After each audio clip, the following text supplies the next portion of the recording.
Hello friends, नमस्ते। कैसे हैं आप लोग? मैं बिल्कुल ठीक हूँ और कोशिश यही रहती है कि हम कुछ अच्छा कर पाएँ। यूट्यूब की लाइन है मेरी और ये लाइन मुझे लगता है कि सब कोई अपनी तरफ से कोशिश करता है अच्छा करने की, अच्छा देने की। तो मेरी भी ये कोशिश है और कई लोगों ने मुझे सजेशन दिया, सलाह दिया, कमेंट आए बहुत कि आप लॉन्ग वीडियो डालिए, क्योंकि शॉर्ट वीडियोस पे मेरा काम है। कविताएं डालती हूँ मैं, हिंदी कविताओं पे बेसिक मेरा काम है और कुछ छोटे मोटे हरियाणा के शॉर्ट्स, क्योंकि उस पर व्यूज़ आ जाते हैं तो कई बार मैंने वो भी ट्राई किया। हरियाणवी मुझे नहीं आती, मैं हिंदी बेल्ट की लड़की हूँ और उसी को लेके मैं काम करती हूँ। हिंदी मेरा टॉपिक है और मैं पोस्ट ग्रेजुएट हूँ। हिंदी से मैंने मास्टर्स कर रखी है। हिस्ट्री की बेसिक स्टूडेंट रही हूँ मैं, क्योंकि मिडिवल पीरियड पे मेरा मास्टर्स है। एजुकेशन में भी मैं मास्टर हूँ, क्योंकि मास्टर ऑफ एजुकेशन पे भी मैंने काम किया है। उसके बाद मैं टीचिंग में भी रही। केवी में मैं कॉन्ट्रेक्चुअल टीचर थी, लेकिन कुछ परिस्थितियाँ ऐसी रही जिसकी वजह से मुझे ड्रॉप आउट करना पड़ा। और आफ्टर मैरिज बच्चे को संभालना भी बड़ा काम होता है। मेरा बेटा है 9 साल का और उसको उसका ध्यान करना भी मेरे लिए सबसे पहला मेरा काम, मेरा बच्चा है कि मैं उसको देखूं, समझूं और उसके लिए समय निकालूं। तो मैं सब कुछ नहीं कर पा रही थी। बच्चा छोटा है, घर में कोई और है नहीं, हस्बैंड वर्किंग है और बच्चे के लिए तो माँ का होना ज़्यादा ज़रूरी है। तो मैंने इसलिए जॉब भी आगे अप्लाई नहीं किया। शादी के पहले मैं पढ़ाती थी, शादी हो गई, फिर यहाँ परिस्थितियाँ ऐसी थी कि देखना ज़रूरी था। तो यहाँ आके मैंने जॉब नहीं किया, ना ट्राई किया जॉब के लिए। फिर मुझे सजेशन आए, कई लोगों ने कहा कि आप यूट्यूब क्यों नहीं ज्वाइन करते, आप अपनी क्रिएटिविटी वहाँ तो दिखा सकते हो, दिखाना चाहिए। तो कई बार मैंने सोचा, क्योंकि हम सोचते हैं कि ये लाइन क्या सेफ़ है। हमारे मन में ये सवाल ज़रूर आता है कि ये लाइन क्या हमारे लिए सेफ़ है। महिलाएं हम सुरक्षित चीज़ें चाहती हैं, सुरक्षित स्थान चाहती हैं। फिर लगा कि हम कुछ ऐसा तो नहीं दे रहे, हम अपनी पोइट्री पे ही तो काम करेंगे, मेरे लिए ये बेस्ट है। तो मैंने यूट्यूब चैनल सीखा, क्योंकि जिस लाइन में हम घुसते हैं उस लाइन को ज़्यादा समझ पाते हैं। तो मुझे नॉलेज नहीं थी, आपसे क्यों कहूँ कि मुझे बड़ी समझ थी इस चीज़ की, नहीं थी, टेक्निकल नॉलेज मुझे नहीं थी। पर मैंने ट्राई किया कि कुछ उभर कर आएगा। और जो देखिए, मेरे पास अपनी अपना कविता संग्रह है, मेरी एक किताब भी आई है और ये है मेरी डायरी जो मैंने शुरू से लिखा है, जिसमें एक ये है, ऐसे ही एक और डायरी है। तो ऐसे 3-4 डायरियाँ मेरे पास हैं।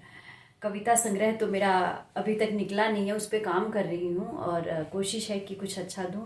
बाकी मैं भोजपुरी भाषी लड़की हूँ और भोजपुरी भाषा में भी मेरा काम है। भोजपुरी लोक कथाओं पे भी मेरा काम है, उस पर मेरी किताब आई है।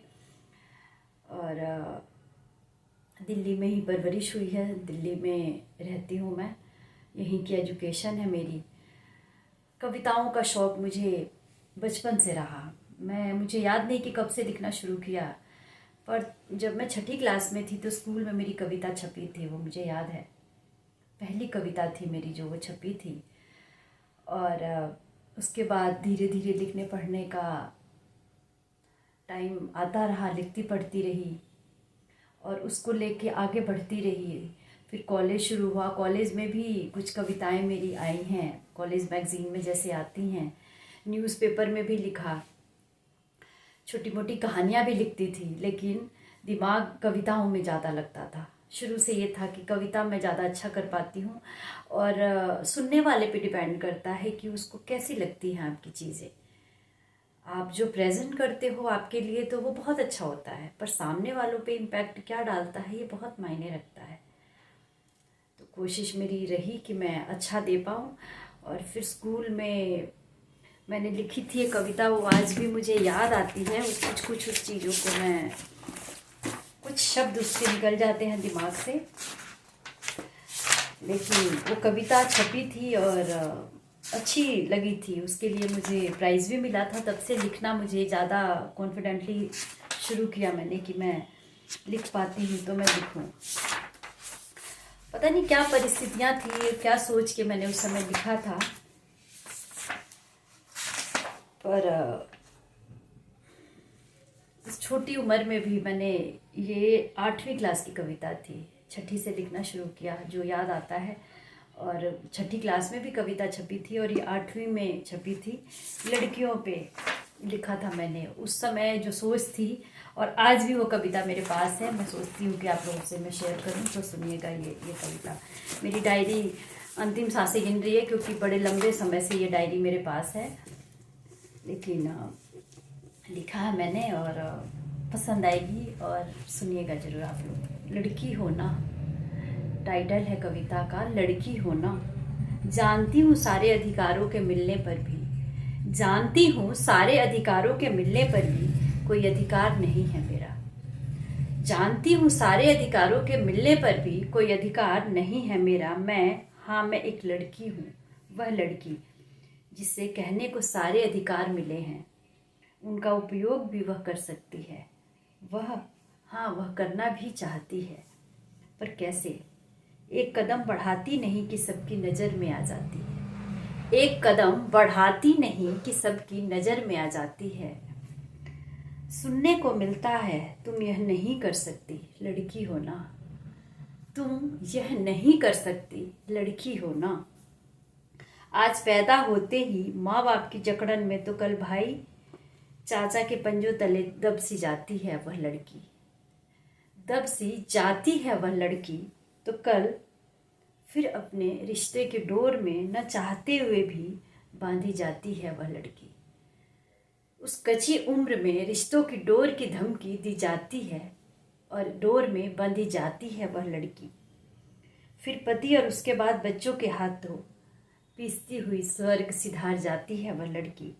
कहने को तो देखो पूरी जिंदगी जी जाती है वह, पर उससे पूछो क्या जिंदगी का एक लम्हा भी जी पाती है वह लड़की। ये 9वीं कक्षा में मैं थी, मुझे याद आता है, तब की 8वीं में लिखी थी। और 8वीं के वार्षिक परीक्षा के बाद जो स्कूल में या कॉलेज में पत्रिकाएं छपती हैं उसमें मेरी कविता ही छपी थी और इसके लिए मुझे प्राइज़ भी मिला था। और मुझे कितनी छोटी उम्र में लिखना और बड़ा मुझे भी अच्छा लगता है, आज भी मैं वो याद करती हूँ। कटिंग मेरे पास भी है, अखबार में भी आई थी और पत्रिका में भी आई थी ये कविता। तो धीरे धीरे लिखना शुरू किया। यहाँ भी परिस्थितियाँ बनी, आती हैं बहुत सी चीज़ें। ऐसे मेरी सासू माँ बीमार रहती थी, वो अब नहीं हैं। उनका भी, उनके प्रति जो मेरा धर्म था वो मैंने सब कुछ किया, समेटते हुए सब कुछ करते हुए, पर मैंने लिखना नहीं छोड़ा क्योंकि ये मेरा पैशन था। इसके बिना मुझे नींद नहीं आती। अगर मैं थोड़ा भी 4 लाइन भी लिख लेती हूँ ना, तो मेरा लगता है कि आज दिन सफल हो गया। तो एक खुराक होती है हर इंसान की, कोई काम करके खुश होता है, कोई कुछ लिख पढ़ के खुश होता है।